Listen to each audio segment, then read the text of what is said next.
to do my hair for y'all, okay? It wasn't working and I was just like, I try to keep myself very private. I think that that is the Caribbean in me. We're very private people. Hey bells, welcome back to my channel. This is gonna be 12 random things about me that most people do not know, because I don't be telling people my business. But now we about to lay it all out in these streets. It's gonna be a lot. It's gonna be a lot. Are they that bad? No, they're not that bad. All right, let's go.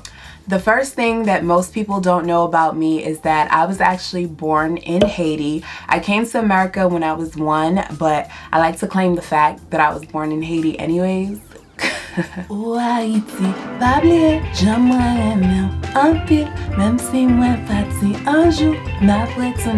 The second thing that most people don't know about me is that I am actually an introvert. A lot of people confuse me with being extroverted. People have this misconception that if you're introverted, you're shy, you're quiet, you get anxious in social settings. And although you can be those things as an introvert, that's not what being introverted means. I need the world to know. I love people, I love being social, I love meeting people, I love having conversations, but it doesn't take away from the fact that I love my me time, I love being solo, I love just like basking in my own presence.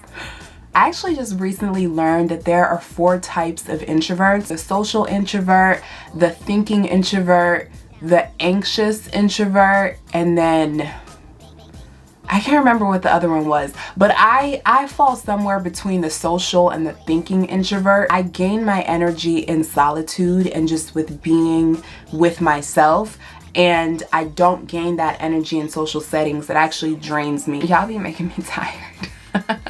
The third thing that most people don't know about me is from the time that I was really young, I always had it in my heart to be an entertainer. Dancing, singing, acting, whatever it was, I love the idea of being an entertainer. I am a creative 100%. I, took dance classes growing up. I've directed dance classes before.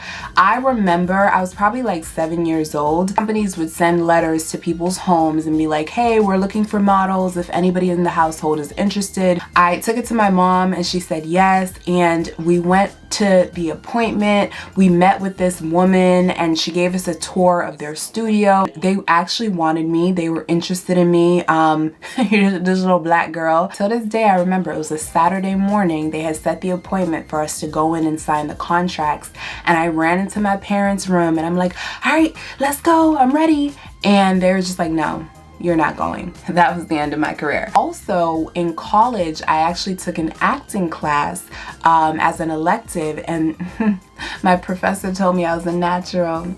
I'm just saying. I have never done drugs in my entire life. A lot of people around me did it or they experimented in it, and I was like, I never really understood why I was never curious even. I got older and I started making the connection. I think I was like 11 or 12 years old. My good friend's older brother died of a drug overdose. I had the biggest crush on him. I remember I would go over our house to play and I would always be like, where's your brother? Where he at? He was really good looking. Okay. That was the first death that I had experienced with somebody who was my age and who I knew, and it shook me. I think it shook me more than I knew how to process at that time. As I got older, I was so against drugs. Like, I joined SAD, Students Against Destructive Decisions. I was like a huge advocate. I think in many ways he contributed to the fact that I didn't even experiment, because in my mind, you do drugs and you die. When I was 13 years old, I was a freshman in high school, brand spanking new. I peed on myself in front of everybody. Okay. Because high school was so grand and so new to me, I think I had it in my head that I didn't want to miss anything. Mind you, a school day is like 8 a.m. to 2:33 p.m. It's a long ass day, and I had to pee so bad. I just held my pee. I honestly don't know what it was, because there were bathrooms all over the place, like all up and down the halls, but something in my mind was like, nah, I don't want to miss anything. So it's the end of the day. say the school bell rings and everybody's rushing to take their school bus, you know, get their rides, go home. I literally run past a bathroom, y'all. It was so close to me, I could have touched the door. In that split second, I'm like, no, I might miss my bus. Like, come on, B. I was so stupid. I got on the bus and I remember I was like, all right, B, just clench your legs. As time goes on, my bladder is getting more and more full. I'm getting more and more anxious. We're probably like less than 10 minutes from my drop off, and I make the worst decision I could have possibly made. I decided to get up. I run to the bus driver and I'm like, can you please let me off the bus? My stomach hurts. He was like, I'm sorry, sweetheart. You know, we're almost at your stop. Just sit down. I go back to my seat. The pee starts to trickle down. And it was hot. When I tell you I blacked out, I don't remember who saw me. I didn't even see me, okay? I was trying to disappear. And the bus driver, he was so sweet. He was trying to be. He was like, don't worry, honey. I'm gonna hose the bus down over the weekend. And I'm like, oh my God. You gotta hose the whole bus down. Thankfully, it was a Friday, so I had the weekend to get my mind right. I go into school on Monday, and God, merci Jésus, God favored me because I'm sure mad people talked about it behind my back, but nobody made fun of me for it, and I just acted like that shit didn't happen. If I were to describe myself in 3 words, I would describe myself as intuitive. I'm very in tune with how other people feel. I'm very in tune with my own emotions. Even if there's no like logic or facts surrounding a situation, like I could read somebody and a situation really well. I would also say dramatic. I remember in high school, for high school superlatives, I was named most likely to become an actress. And I remember when they nominated me for that, I was like, oh my God, y'all, thank you. And they were like, nah, B, it's because you're dramatic as hell. Another thing that I would say is I'm very playful. I have a very youthful side of me where I like to have fun. I like to be silly, to a point where you might question whether or not you want to be friends with me. That's cool. I just really like to have fun. I like to live and enjoy life. I don't like taking things so seriously, even though there are definitely sides of me that are like that, whether it's through conditioning or, you know, I believe there's a place and time for everything as well. But the essence of who I am, I just want to play. I just want to play. Can we play? For my 28th birthday, I went whitewater rafting and I almost died. We rented a cabin. There was no internet service or anything like that. So we played a lot of games, a lot of drinking games. We ate, we laughed. It was such a good time. The whitewater rafting portion of the trip itself, I almost died. I have a crazy fear of drowning because when I was 12 years old, I went to overnight camp and I had a little drowning incident where somebody had to save me. We get to the portion of the trip where the guide is like, all right, if anybody wants to jump out and go for a little swim, now's the time to do it. My friend jumps into the water, him and his cousin, and the type of friendship that we have, we're really competitive with each other. He was also the friend who encouraged me to just get outside of my comfort zone. So seeing him jump in, I was like, all right, we doing this. I jump in the water, y'all. When I tell you the sensation of jumping in water and not feeling the ground, that is so freaking scary. The water was still pretty aggressive. As soon as I got in, waves kept going over me, kept pushing me underneath. I'm like struggling to catch my breath. Water is going into my mouth, into my nose, my eyes. All of those sensations, I started to panic. Everybody was just looking at us like, these damn black people. It gets to a point where everybody ends up getting pulled into the raft and I'm the only one in the water at this point. The raft is actually drifting further and further and further away from me and I'm drifting into the rocks. What ended up saving me was actually my friend Tiana. She screamed out my name, and hearing her voice just snapped me back into reality. It was like I just came to, like I had an outer body experience and I just got back into my body. And I was like, oh, what's going on? And I just started making my way back to the raft.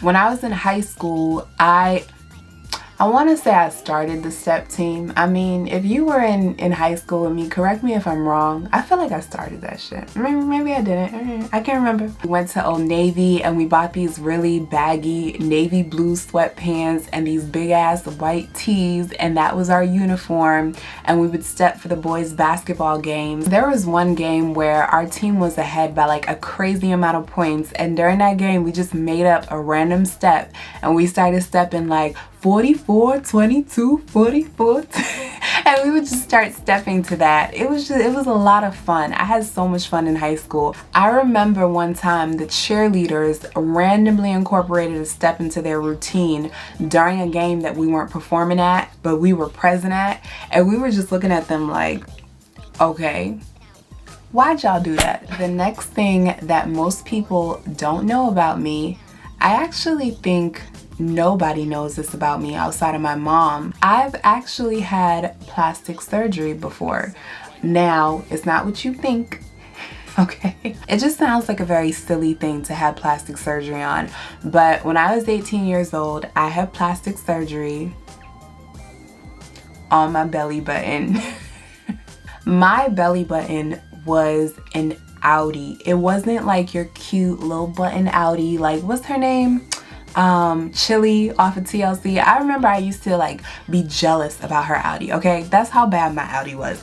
My Audi was like third world country, they didn't cut the umbilical cord properly kind of Audi, okay? it was not right. It made me so self-conscious. I remember growing up, I had gone through a tomboy phase, and it wasn't because, you know, I was interested in going through that. It was more so because I had to wear certain clothes to cover up my stomach. I was also a very late bloomer in like the whole dating scene when I was younger. I was terrified that I would date a guy and he would touch my stomach or he would see my belly button and he would judge me. It dictated, you know, what clothes I wore, whether or not I was in a relationship. I, you know, spoke to a doctor and I was just like, is there anything that could be done? And she was like, yeah, I could do a procedure for you and turn it into an innie. And I was like, oh my God, that's the thing. I had that procedure done at 18 years old, and there was like a huge transition from my style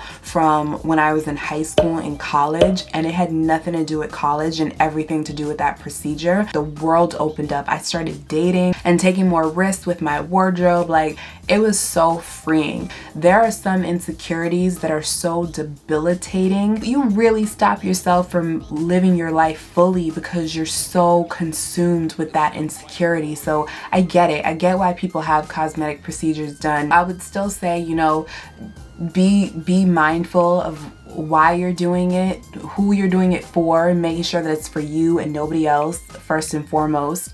But yeah, I can't judge nobody on that because I got that procedure done and I like came out of my shell. I was like, come date me, dress me. My love language is words of affirmation. I'm very, very big on words, y'all. I love when people affirm me with their words. For some reason, a lot of people think that I like getting gifts. I hate when people get me gifts. Like, hold up. Don't not get me a gift now. Let me preface it by saying that if you know I like it, if I've expressed interest, get me the gift, okay? But I'm not huge on that because I'm very good about buying myself the things that I want or need. Gifts don't do anything for me when it comes to love. I love when people tell me how much they love me. With their words. Say it to me. Another thing that a lot of people don't know about me is that I have experienced a lot of death growing up. You know, not just family, but also friends, and it has traumatized me a lot. Like, even to this day as an adult, I'm still processing a lot of it. Growing up, you have this idea that the only people who die are the elderly. I've accepted death for myself, you know, I don't know how morbid that sounds, but like, I understand that I'm going to die one day, and I think many of us realistically, when we sit with ourselves, like, we can grasp that concept, but actually having to experience and grieve losing somebody else is so difficult.